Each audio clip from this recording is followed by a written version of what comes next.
Aujourd'hui, je vais te parler de l'erreur qui peut ruiner ton investissement locatif rentable.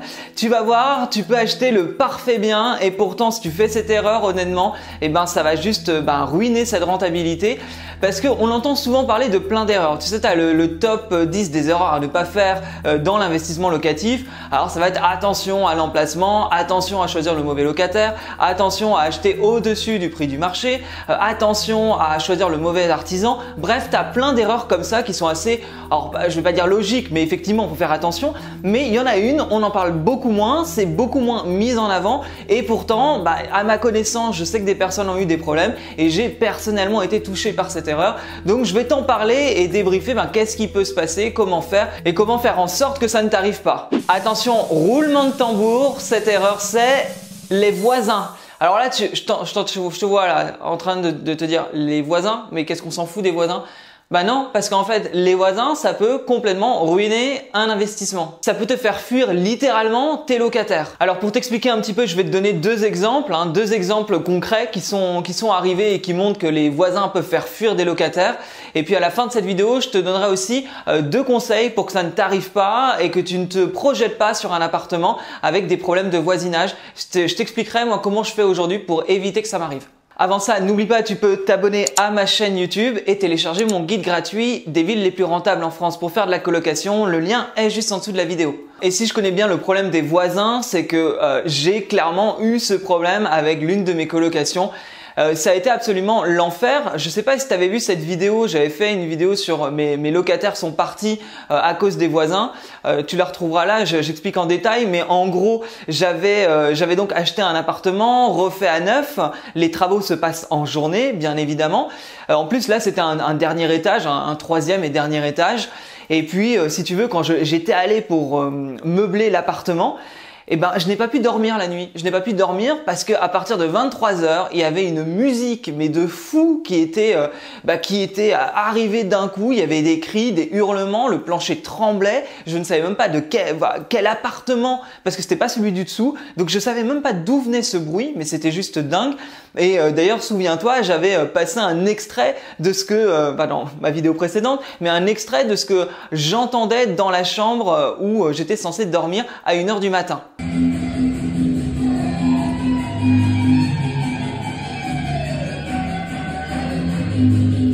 Le truc juste horrible, c'est vrai que là, je m'étais décomposé parce que le problème, c'est que c'est arrivé un soir, puis c'est arrivé le deuxième soir, c'est arrivé le troisième soir. J'ai appelé le propriétaire, j'ai appelé les flics ne sont pas déplacés. Du coup, j'étais retourné le week-end d'après où là, j'avais des finitions à faire dans l'appartement. C'était la même chose, je ne pouvais pas dormir à partir de 23 h, ça reprenait et c'était juste fou. Et en fait, c'était la même copropriété que l'appart que j'avais acheté, mais c'était deux entrées différentes.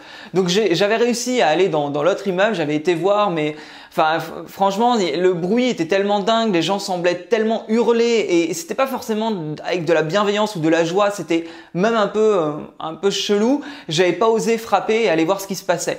Donc j'avais vu ça avec les propriétaires qui avaient réglé le truc, mais si tu veux, quand j'ai commencé à mettre mes locataires, il y a cette peur de est-ce que ça va continuer et comment ça va se passer.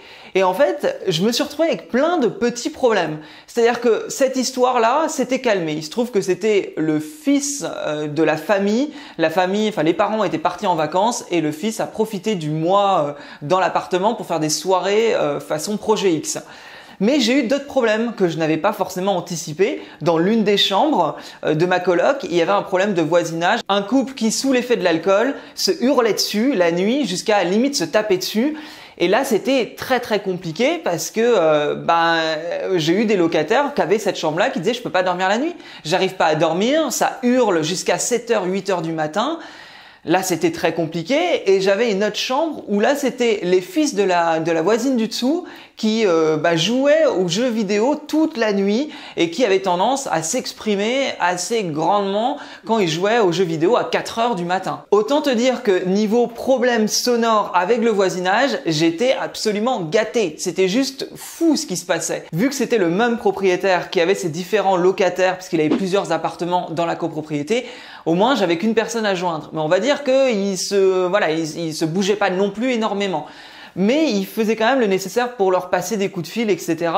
Maintenant, les premiers mois où j'ai mis cette colocation en place, j'ai eu à peu près entre 4 et 5 départs de locataires sur les 4 premiers mois. C'est énorme au niveau de la vacance locative, c'était absolument dingue. Au fur et à mesure, les choses se sont améliorées avec la copropriété, les gens se sont parlé, il y a eu plusieurs appartements qui ont été vendus, rachetés, enfin bref, ça a été un peu mieux, c'est pas encore réglé à 100%, mais au moins des gens arrivent à rester dans l'appartement, il y a moins de bruit et c'est plus simple.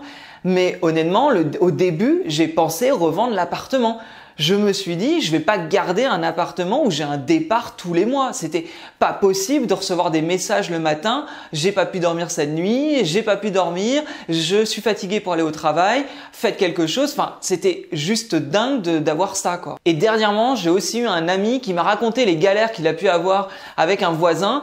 Donc lui, c'est un peu la même chose, c'est-à-dire qu'il achète un appartement, tout va bien, il n'y a pas de problème. Et puis en faisant les travaux, il découvre que le voisin du dessous, c'est juste pas possible. Il y a la musique à fond, il hurle et dans tout l'appartement, c'est impossible en fait de vivre avec le bruit en dessous.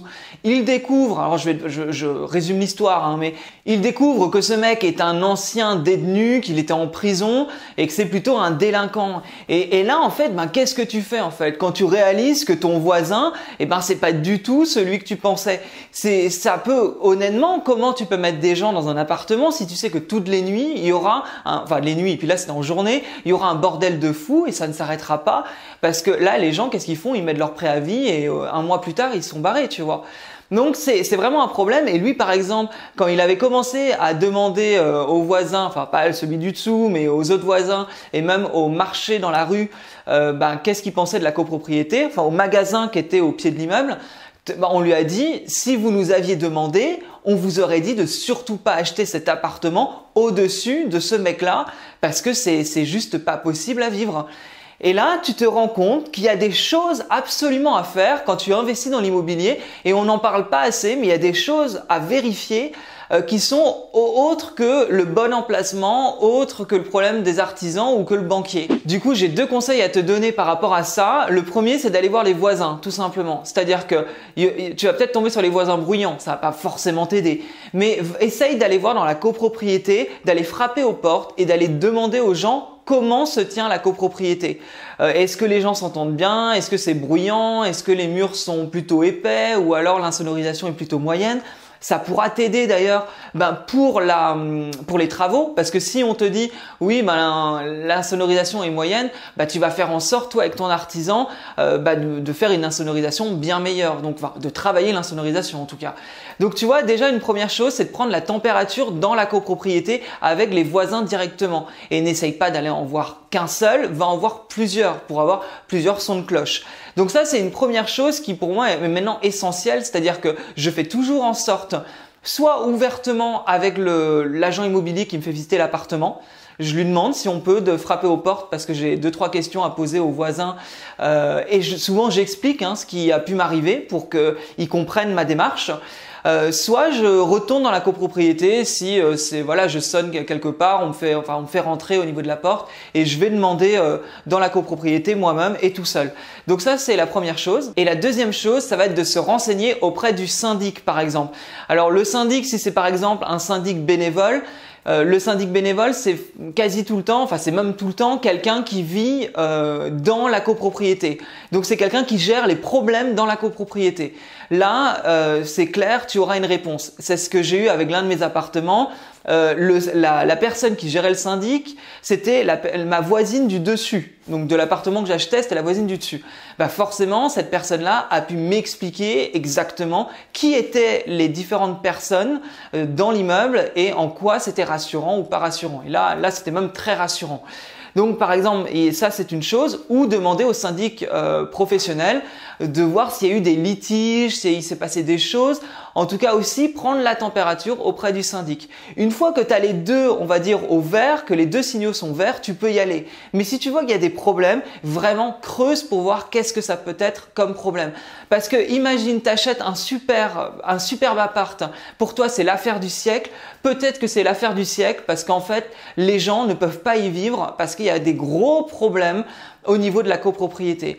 Et pour avoir eu ce souci-là, je peux te dire que c'est pas forcément simple au début de les gérer parce que les flics vraiment ne se déplacent pas quand tu les appelles toujours. Honnêtement, en fait, ils se sont jamais déplacés pour moi et je les ai appelés quand même assez souvent et ils se sont jamais déplacés.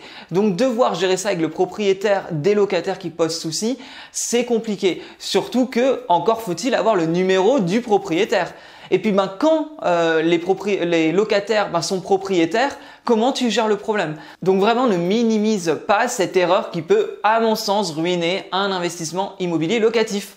Mais bon, si tu fais attention à tout ça, il n'y a aucune raison que ça ne fonctionne pas et que tu aies des colocations qui roulent et qui te rapportent de l'argent tous les mois. Eh ben écoute, j'espère que cette vidéo t'a plu. N'hésite pas à mettre un petit pouce bleu si tu as trouvé ce conseil utile. Et puis je te dis en tout cas à très bientôt pour de nouvelles vidéos. Salut!